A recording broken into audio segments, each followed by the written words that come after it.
Terima kasih Tuhan untuk berkat hari ini karena kami masih bisa bangun dan kami akan mendengarkan renungan Tuhan. Biarlah renungan pada pagi hari ini bisa membuat setiap pribadi kami bertumbuh di dalam-Mu Tuhan. Terima kasih Tuhan. Hanya di dalam nama-Mu kami sudah berdoa. Haleluya. Amin. Oke, shalom semuanya, selamat pagi. Jadi, apa kabar kalian hari ini? Baik, amin. Pasti baik, karena Tuhan senantiasa menyertai kita. Apapun keadaan kita, kita pasti baik. Oke, mungkin di antara kalian pernah dengar firman Tuhan dalam Mazmur 90 ini. Waktu itu saya pernah dengar di ibadahnya orang-orang lansia, orang-orang dewasa gitu ya.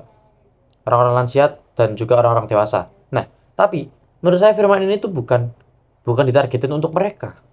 Tapi menurut saya ini tuh bisa buat kita semua. Nah, langsung aja kita baca di Mazmur 90 yang ke-12 mengatakan, "Ajarlah kami menghitung hari-hari kami sedemikian sehingga kami beroleh hati bijaksana." Nah, ayat seperti ini tuh sebenarnya nggak untuk orang yang sudah dewasa.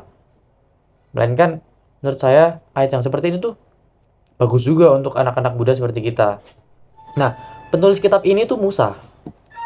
Musa itu menuliskan pada tulisannya ini pada masa tuanya. Nah, dalam ayat-ayat sebelumnya, di ayat 10 itu memberikan sesuatu pernyataan bahwa kehidupan manusia itu ada batasnya, ada batasannya.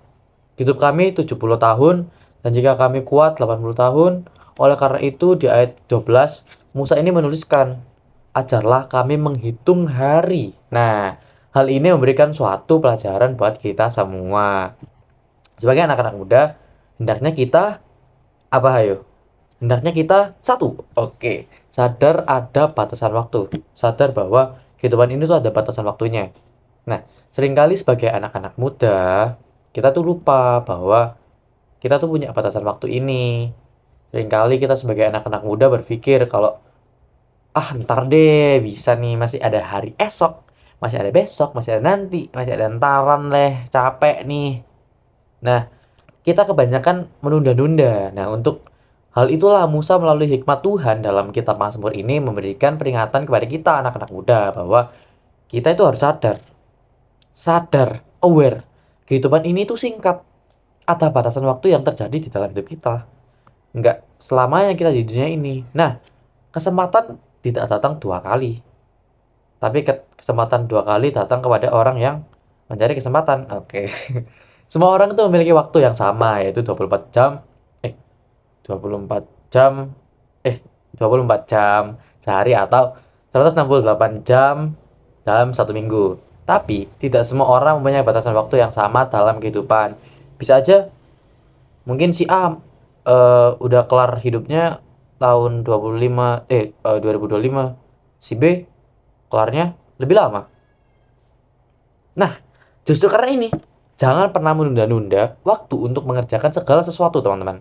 Entah itu hal kecil, hal besar, hal sedang, hal semuanya. Jangan ditunda, karena kita tidak pernah tahu apakah kesempatan itu datang lagi atau tidak. Seperti yang tertulis di Pengkhotbah 9 ayat yang ke-12. Karena manusia tidak mengetahui waktunya. Seperti ikan yang tertangkap dalam jala yang mencelakakan, dan seperti burung yang tertangkap dalam jerat. Begitulah anak-anak manusia terjerat pada waktu yang malang. Kalau hal itu menimpa mereka secara tiba-tiba.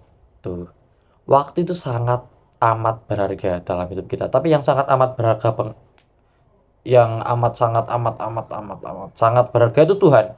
Tapi waktu juga berharga. Jadi jangan disia-siakan. Karena waktu itu dari Tuhan. Yang kedua, evaluasi hidup kita, teman-teman. Saat ini, untuk saya dan kalian, kita ketika tidak mempergunakan waktu yang ada sebaik-baiknya. Alkitab mengatakan bahwa hari-hari ini adalah jahat. Marilah kita mengevaluasi apa yang sudah kita kerjakan dalam waktu atau masa hidup kita yang singkat ini. Nah, hal-hal ini membuat kita sebagai anak muda terlena dan menyanyiakan waktu dan kesempatan yang ada, yang Tuhan sudah berikan dalam kehidupan kita. Firman Tuhan sudah lebih dulu mengingatkan kita bahwa ini, ketahuilah bahwa pada hari-hari terakhir akan datang masa yang sukar. Manusia akan mencintai dirinya sendiri dan menjadi hamba uang. Mereka akan membual dan menyombongkan diri. Mereka akan menjadi pemfitnah, mereka akan berontak, terhadap orang tua dan tidak tahu berterima kasih. Tidak mempedulikan agama, tidak tahu mengasihi, tidak mau berdamai, suka menjelekkan orang, tidak dapat mengekang diri, garang, tidak suka yang baik, suka mengkhianat, tidak berpikir panjang, berlagak tahu, lebih menuruti hawa nafsu daripada menuruti Allah.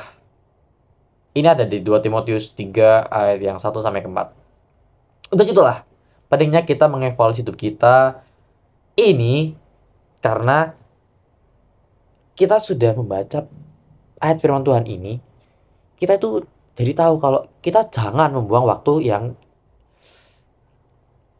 kita dapatkan dari Tuhan untuk hal-hal yang sia-sia, untuk hal-hal yang nggak penting buat Tuhan, hal-hal yang nggak terlalu penting buat kita, hal yang merusak pikiran kita dan hidup kita. Jadi ayo guys, evaluasi hidup kita, apa kita sudah menggunakan waktu dalam hidup kita dengan seturut kehendak Allah. Pertimbangkan apa saja yang menyita waktu kita. Kita harus manage waktu kita. Saya waktu dengar kesaksian, aku ini susah buat manage waktu. Aku ini susah banget buat ini itu. Tapi paling sering aku dengar, anak muda sering susah manage waktu. Karena itulah, kita harus minta Tuhan hikmat untuk bisa agar dapat memanage waktu yang sudah Tuhan beri. Tuhan aja beri waktu kita, beri waktu hidup kita. Tuhan juga pasti akan ngasih ngasih tips and trick. Gimana sih cara mengatur waktu di dalam hidup kita yang sesuai dengan kehendak Allah. Nah, teman-teman yang dikasih Tuhan, kita sekarang harus menyadari bahwa suatu hari kita harus mempertanggungjawabkan waktu kita pada Sang Pencipta kita, yaitu Tuhan Yesus Kristus. Oleh sebab itu, kita seharusnya memberi motivasi dalam penggunaan waktu kehidupan kita semaksimal mungkin. Nah, sekian renungan dari saya pada pagi hari ini. Semoga bisa membantu dan ya bisa menyadarkan kita betapa pentingnya mengatur waktu di dalam setiap kehidupan kita. Sekian renungan dari saya. Terima kasih. Tuhan Yesus memberkati. Mari kita tutup di dalam doa. Terima kasih Tuhan untuk berkat hari ini. Biarlah renungan pada pagi hari ini yang sudah kami dengarkan bisa kami masukkan di dalam hati Tuhan, bisa kami laksanakan di dalam setiap kehidupan kita. Biarlah renungan ini bisa menjadi rema buat setiap pribadi dari kami Tuhan yang mendengarkan. Haleluya, amin.